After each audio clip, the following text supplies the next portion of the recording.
दोस्तों, बाबा साहेब की आज एक ऐसी कहानी से रूबरू कराऊंगा।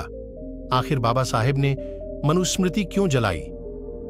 आज हम आपको पूरी जानकारी देंगे। चलिए दोस्तों, शुरू करते हैं इस कहानी को। हमारे देश में एक बड़ा वर्ग आज भी जाति प्रथा के अभिशाप से पीड़ित है। महार जाति में पैदा हुए भीमराव आंबेडकर भी जातीय भेदभाव और सामुदायिक नफरत की ताप से बच नहीं पाए। कथित अछूत जाति में पैदा होने के कारण उनके साथ कैसे कैसे अन्याय हुए, उसे जितना जानेंगे दिल उतना ही बैठता जाएगा।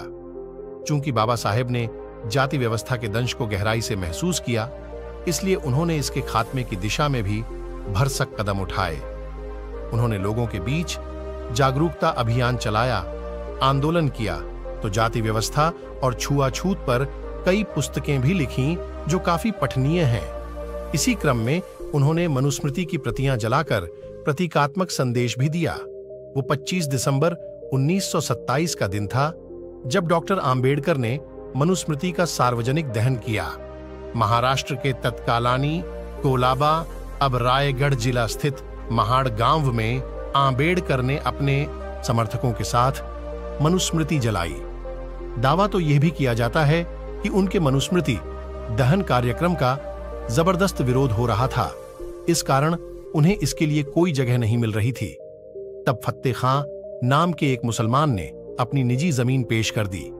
आबंडेकर दासगांव बंदरगाह से पद्मावती नाम के एक बोट से पहुंचे थे, क्योंकि उन्हें आशंका थी कि बस यात्रा में उन्हें विरोध का सामना करना पड़ सकता है। बहरहाल आंबेडकर महाड़ गांव स्थित उस जगह पर पहुंचे तो ब्राह्मण जाति के गंगाधर नीलकंठ सहस्त्रबुद्धे भी मौके पर मौजूद थे। वहां मनुस्मृति को जलाने के लिए एक वेदी बनाई गई। वेदी के लिए 6 इंच गहरा और 1.5 फुट वर्ग का गड्ढा खोदा गया। इसमें चंदन की लकड़ी डाली गई। वेदी इसके 3 तरफ बैनर लगे हुए थे। एक बैनर पर लिखा था मनुस्मृति की दहन भूमि, दूसरे पर लिखा था छुआछूत का नाश हो और तीसरे बैनर पर लिखा था ब्राह्मणवाद को दफन करो।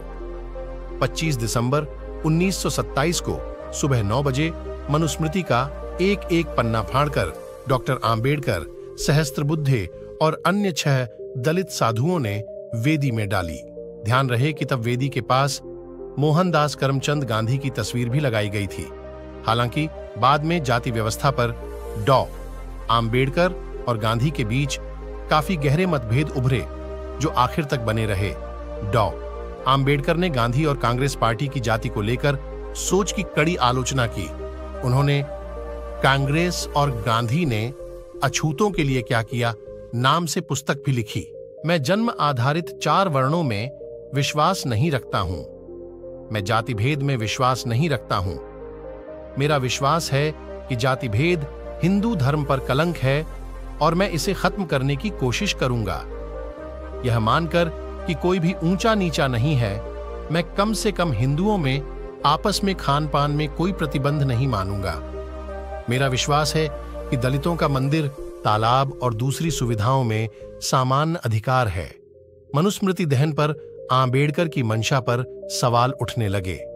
उनसे पूछा गया कि आखिर मनुस्मृति जलाकर क्या होगा। सवाल उठाने वालों का तर्क था कि मनुस्मृति को तो यूं भी कोई पढ़ता नहीं है और हिंदू घरों में यह पुस्तक पाई भी नहीं जाती है। इस पर आंबेडकर ने कहा कि गांधी जी ने अंग्रेजी शासन के विरोध में विदेशी वस्त्रों को क्यों जलाया? न्यूयॉर्क में मिस मेयो की दर इंडिया नामक किताब को क्यों जलाया गया? आंबेडकर ने कहा कि जिस तरह ये सभी विरोध के तरीके हैं, उसी तरह मनुस्मृति दहन भी विरोध जताने का ही एक तरीका है।